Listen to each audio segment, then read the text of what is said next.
Hello, my name is Dominic Underhallhouse and welcome to another episode of Moonbreaker. In today's episode we're going to be looking at a new list that I've just put together. It's sort of like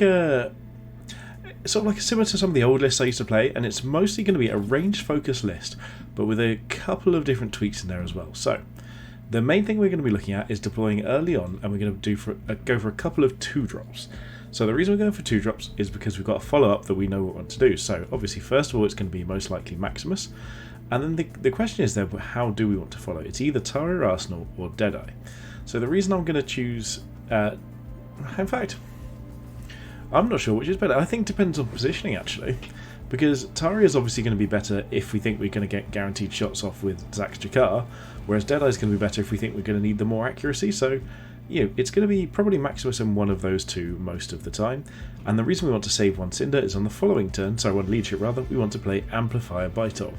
So, Amplifier Bytol is really powerful, always has been, it probably always will be with an effect like that, and it's just finding ways to make use of it. So, the thing I want to do as well is to follow up from Amplifier Bytol.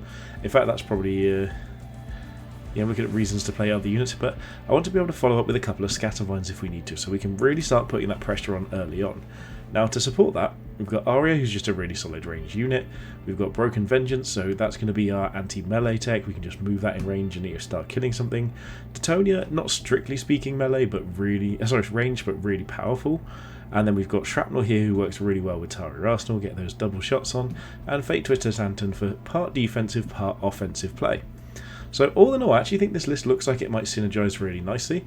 We don't have to worry too much about running movement abilities because we've got both Zax's abilities here, so we've got the back off and we've got Grav Disc.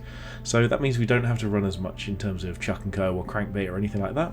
And that's the sort of the benefit you get from running a Zax list. So I'm going to see how this goes in game. I've not tried anything out like this quite yet, and I'm really, really interested to see how the gameplay flows, especially if we can go for early units and then follow it up with Scattervine. So for now, I'm going to jump into a game and I'll see you there. If you enjoy this sort of content, please do hit that subscribe button. It really does mean a lot to me. Every subscriber really does, boost my mood every time I see it. You can join down on Patreon in the description down below. It's the best way to support the channel. Or even just drop a comment or a like on the video. And I love seeing every single one of them. So for now, I'm just going to jump into the game and I'll see you there. Okay, we have finally found a game. It is against Bad Funya Rimpa. So I'm actually recording this a separate day to the previous one. I nearly wasn't able to find any opponent at all. So I'm really glad I've been able to find someone now to play against. And of course it's a good player as well, so that's always a bonus. So what we're going to be doing is we're going to be trying to go for that same plan that we talked about earlier. It's an Extilior matchup, so we need to be a little bit careful of the movement. And essentially we're just trying to go for early range damage and follow it up with Bytol as soon as we can do. So let's see what we can do from here.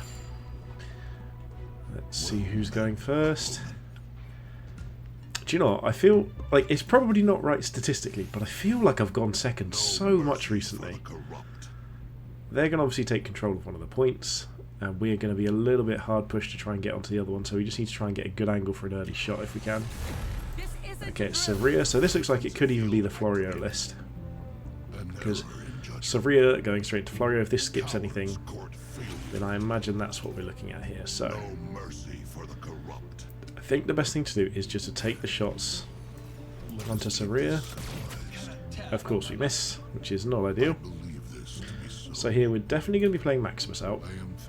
Okay, and to be honest, we can actually just go as far forward as we can. And what do we do for the other pick? We need a 2-drop. Deadeye doesn't do much, so maybe it's just Teutonia here. And pop Teutonia down this direction. Honestly, I think we just Grav Disc these behind here, maybe? This should still leave us out of range, I believe. Yeah. There we go. So this leaves us ready for Bytol the following turn, but it does mean that if they play a Florio now, we're going to have to split up quite hard, and we're potentially going to be in a bit of trouble. Because Bytol dies instantly to 2 activations of Florio, so I don't really know how this is going to add up. We're obviously moving in this direction because that's where they're going to... If they move first, that's good news for us because it means Florio might not be the first play. However, if Florio comes down over here, that's a little bit more of an issue. So let's see what we get. Okay, so it's something aggressive at least. It could be a 6 cost, so this is potentially something like Crash or something... No matter what... Oh, it's a Quetzali. Okay. So Sevria's protecting Quetzali, that's fine. So we just need to find ways of poking through something. So basically, they're going to be able to close the gap on us no matter what here. That's what we have to take into account. Yes, alright. So, we can hit both of these if we want to. But I think we have to do that so that Maximus does it. This is sad.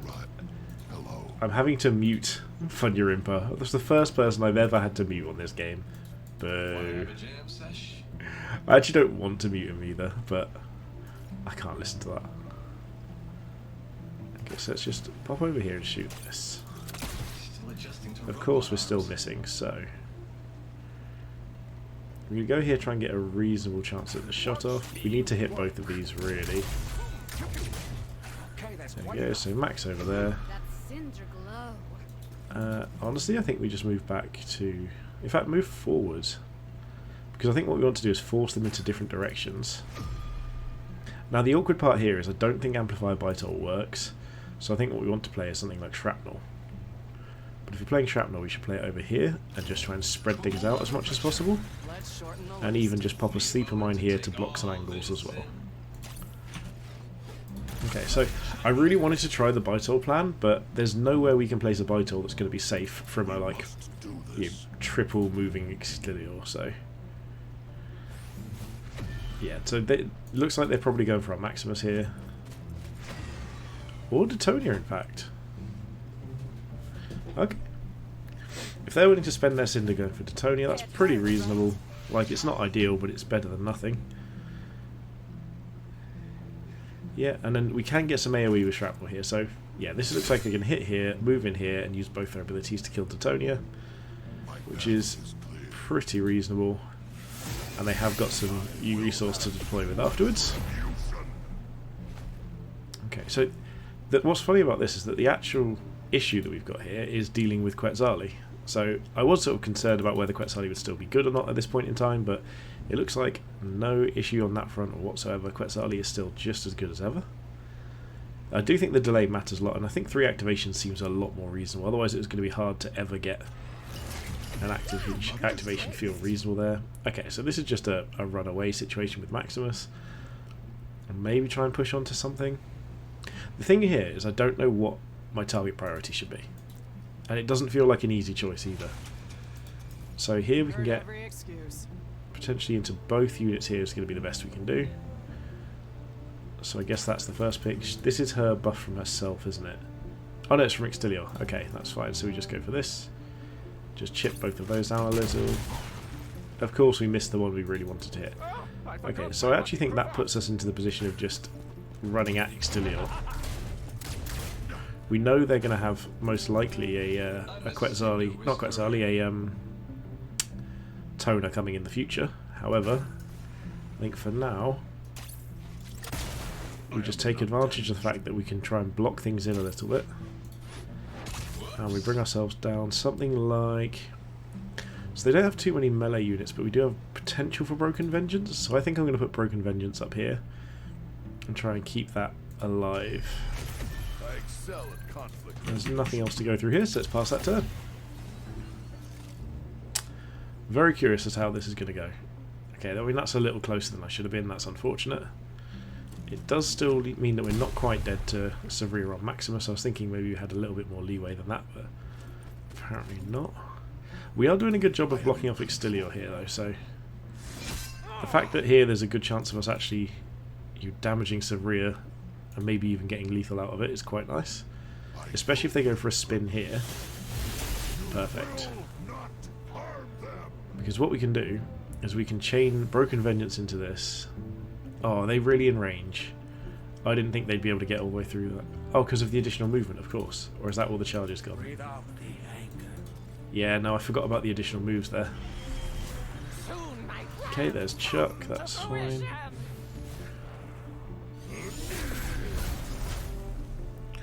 Okay, yeah, this all works. Now Quetzali's coming out to play. Now once again, are we in a position where we have to start looking at still just racing the captain? And I actually think we might be. Toner is still going to be an issue. but I think we have to try and rush this down, and I think to do that we also need to basically play out an Amplifier Bytor as soon as we can, but we're going to be a little bit struggling for that, so we probably just play Deadeye for now. So we've got 2 Cinder. I think what we're going to do is just grav disc things in this direction, everything, because hopefully it should bring us to the other side of the terrain so we can just get some good lines of sight onto Extilior here. That's not as good as I hoped. But if we pop over here, go for more shots. This isn't going to be ideal, but what's the lowest we can get to? Because I think I've made a bit of a mistake in placement here, but... Okay, so we've used all our Cinder up. What do we want to play? Aria, Deadeye, Scattervine.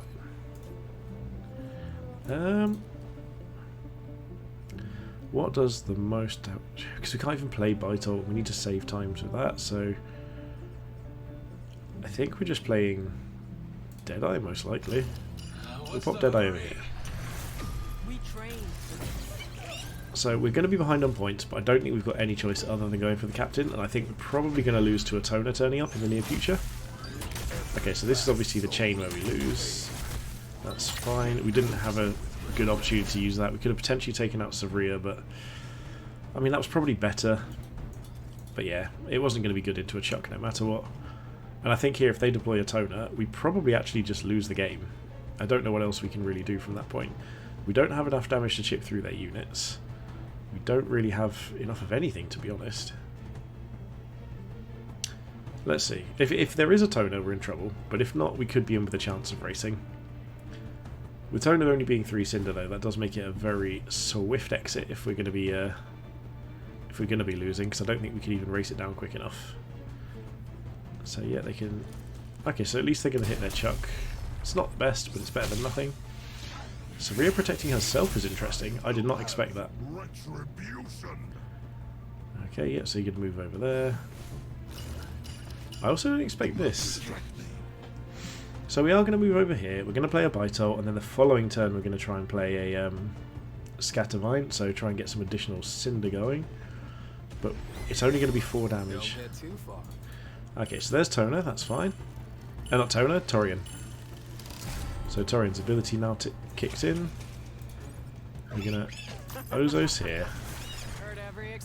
Bring this in first and just go for the shot.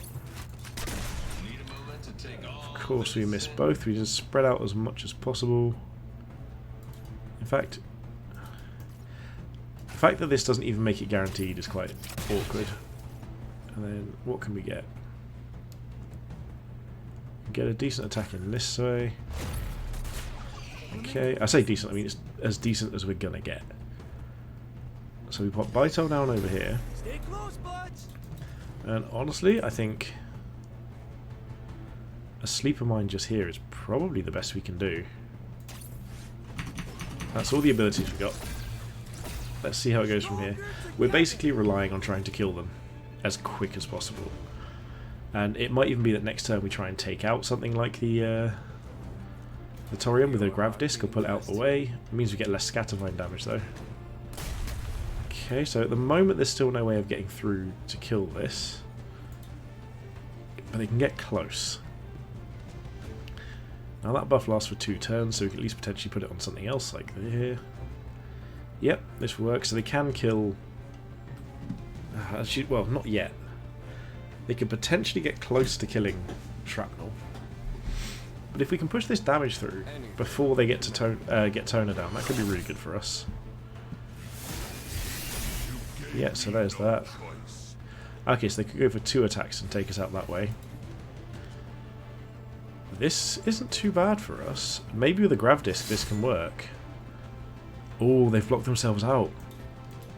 I mean, this isn't great for Shrapnel, because Shrapnel can still only attack other things. We're actually completely trapped against the wall as well, which is awkward, but... Okay, so with 3 Cinder, we might be able to do something here. Yeah, so this is dead now. Force them to use a Cinder. There's the Toner. And the question is, what can they do from here? Okay. So the big question is, can we get line of sight here? We can't, so we need to grav disc in this direction. But unfortunately we need to do it with multiple things. And I'm not really sure how to go about that. Maybe it's move first, then shoot.